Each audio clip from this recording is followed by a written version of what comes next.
Olá, tudo bem? Eu sou Wilson Silva, professor da Curios Centro Educacional. E na videoaula de hoje nós vamos falar sobre o segredo para conhecer Deus. Dentro dessa abordagem nós vamos utilizar de possibilidades humanas, que é o uso da razão, para entender acerca da realidade de Deus. Nós vamos separar a questão mística, religiosa, que tem a sua própria interpretação acerca do divino. Nessa videoaula, nós vamos trabalhar algumas fundamentações que vão nos tornar habilitados para entender melhor acerca desse assunto. Portanto, vale a pena aí estar nos acompanhando.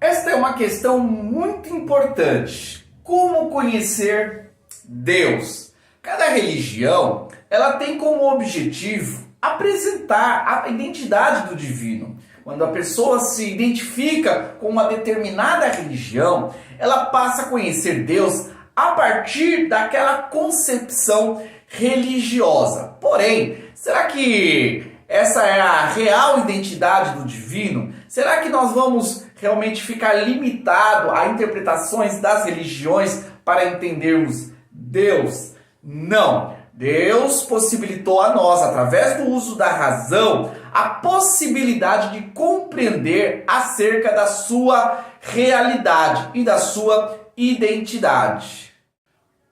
Para começarmos essa nossa abordagem da forma como devemos compreender Deus, eu quero utilizar aqui um texto que se encontra na Bíblia. É um texto do Novo Testamento, foi escrita pelo apóstolo Paulo, um dos seguidores de Jesus, e ele escreve para a comunidade cristã que vivia lá em Roma. E essa abordagem dele faz a gente entender algumas questões importantes para iniciarmos a nossa busca para entendermos acerca da identidade de Deus. Vamos lá ao texto junto comigo para que a gente possa refletirmos sobre esse conteúdo?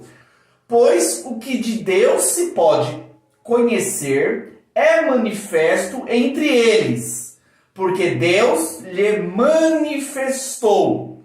Pois, desde a criação do mundo, os atributos invisíveis de Deus, seu eterno poder e a sua natureza divina têm sido vistos claramente, sendo compreendidos por meio das coisas criadas, de forma que tais homens são indesculpáveis.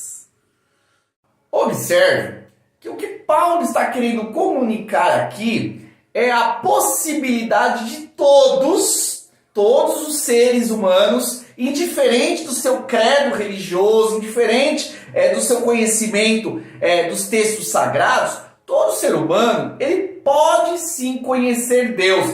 Deus é claramente apresentado a todos os seres humanos.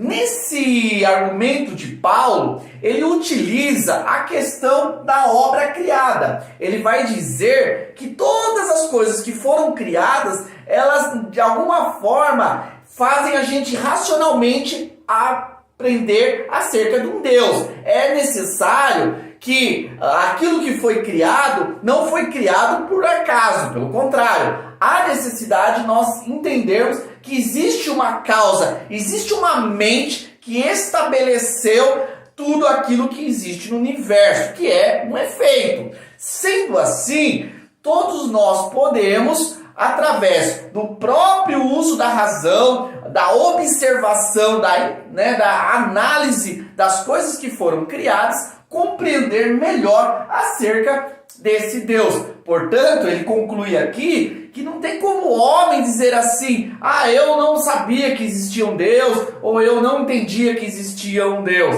O homem não tem como se desculpar diante da sua própria consciência, sendo que a nossa razão humana aponta para a necessidade de uma realidade fora daquilo que nós temos aqui como algo criado, que é o efeito de uma causa maior. Ainda analisando esse texto, Paulo vai dizer que Deus ele é apresentado a todos os seres humanos através dos seus atributos invisíveis. Então, nós podemos começar a conhecer mais acerca de Deus através dos seus atributos invisíveis, sendo ele comunicado a nós através da obra criada. Fazendo uma reflexão e utilizando a razão, analisando a criação, nós podemos aqui destacar, sem muita dificuldade, alguns atributos que fazem parte da divindade. Não estou limitando a divindade apenas a esses 8 atributos aqui que eu destaquei, mas estou dizendo que nós podemos ampliar o nosso entendimento acerca dessa realidade divina a partir desses 8 atributos, que são Criador, autoexistente, soberano, eterno, onipresente, onisciente, onipotência e imutável. Esses atributos nós vamos explicar melhor aqui ao longo desse conteúdo da aula. O atributo de Criador. Tudo que foi criado, ela necessita de um Criador. Entender que algo surgiu do nada vai contra a lógica. Bom, quando se fala em criação, no texto hebraico, nós vamos ter 2 palavras que vão trazer essa ideia de criação, que é assá e bará. Mas existe uma diferença nessas terminologias. Por exemplo, assá está relacionado a uma criação de algo que já existe. Você pegar uma matéria já existente e dessa matéria você criar algo novo. Porém, essa criação é uma criação que parte de algo que já existe. Agora, existe o bará, que aí é uma criação última, no caso, é a criação do ser superior, de Deus divino, que estabeleceu a existência daquilo que não existia. Então, quando nós vamos lá para os primórdios, para o início de tudo, nós precisamos concluir que algo foi criado do nada. E essa criação bará, ela não pode ser identificada como algo pertinente à natureza humana, aos homens, não. Mas sim a um ser que está fora da criação, que é o Criador de tudo, que deu origem àquilo que não existia. Quando entendemos essa questão do Criador como um atributo de Deus, nós precisamos também concluir que esse Criador, ele é autoexistente. Ele não pode ser comparado ou não pode ser confundido com aquilo que foi criado. Sendo assim, ele é a causa última. Todo efeito tem uma causa. Toda causa tem uma outra causa. E assim sucessivamente, até chegar à última causa, que no caso é Deus. Deus, ele é a causa última. Portanto, ele é autoexistente. Ele não precisou de uma causa para vir a existir, mas ele já é a causa última. Sendo a causa última, ele estabeleceu tudo que veio posteriormente, tudo que veio depois dele, ok? Sendo assim, ele tem liberdade para determinar aquilo que foi criado. Ele tem um livre-arbítrio. Por quê? Porque ele é a causa única. Não existe uma causa para Deus vir a existir. Ele já existe sem ter uma causa. Sendo assim, ele é o único ser que possui o livre-arbítrio. Tudo que veio depois de Deus, que é a causa de uma causa, acaba sendo preso a algo que já foi determinado. Continuando o raciocínio, se Deus criou tudo, como nós entendemos através do uso da razão, ele criou e como criador de tudo, ele é soberano, ele é absoluto, é ele que determina o desenvolvimento daquilo que foi criado. Ele é o projetista, ele é o arquiteto do universo. Portanto, tudo tem que estar debaixo do controle dele. Além de dizermos que ele é soberano absoluto, nós temos que entender também que essa soberania, ela é universal. Ele tem controle sobre tudo que existe. Nenhuma parte daquilo que foi criado vive independentemente da direção e do controle de Deus. E também nós precisamos entender que essa soberania, ela é imutável. Não há uma mudança na ordem. Deus não controlou no passado, mas vai perder o controle por causa das decisões humanas. Não. Essa soberania, ela permanece porque toda a origem daquilo que foi criado vem da raiz que é Deus. Um outro termo também muito comunicado, muito falado, mas pouco compreendido, é a questão do atributo eterno. Quando nós falamos de eterno, nós estamos pensando em eternidade. Dali, nós temos duas vertentes. Uma vertente que vai dizer que eternidade é um tempo que não acaba, é um tempo infinito, um tempo que vai se estender para sempre, nunca vai chegar ao fim. Já uma outra vertente traz a ideia de que eterno é algo que está fora do tempo. Se nós observarmos, o tempo é uma criação. O tempo surgiu por causa de uma causa. O tempo nunca existiu eternamente. Sendo assim, quando nós falamos sobre Deus como a causa última, nós precisamos entender que ele está fora do tempo. Ele atua sim dentro do tempo, que no grego é o cronos, né? Que vem de cronômetro, que a gente utiliza na nossa linguagem.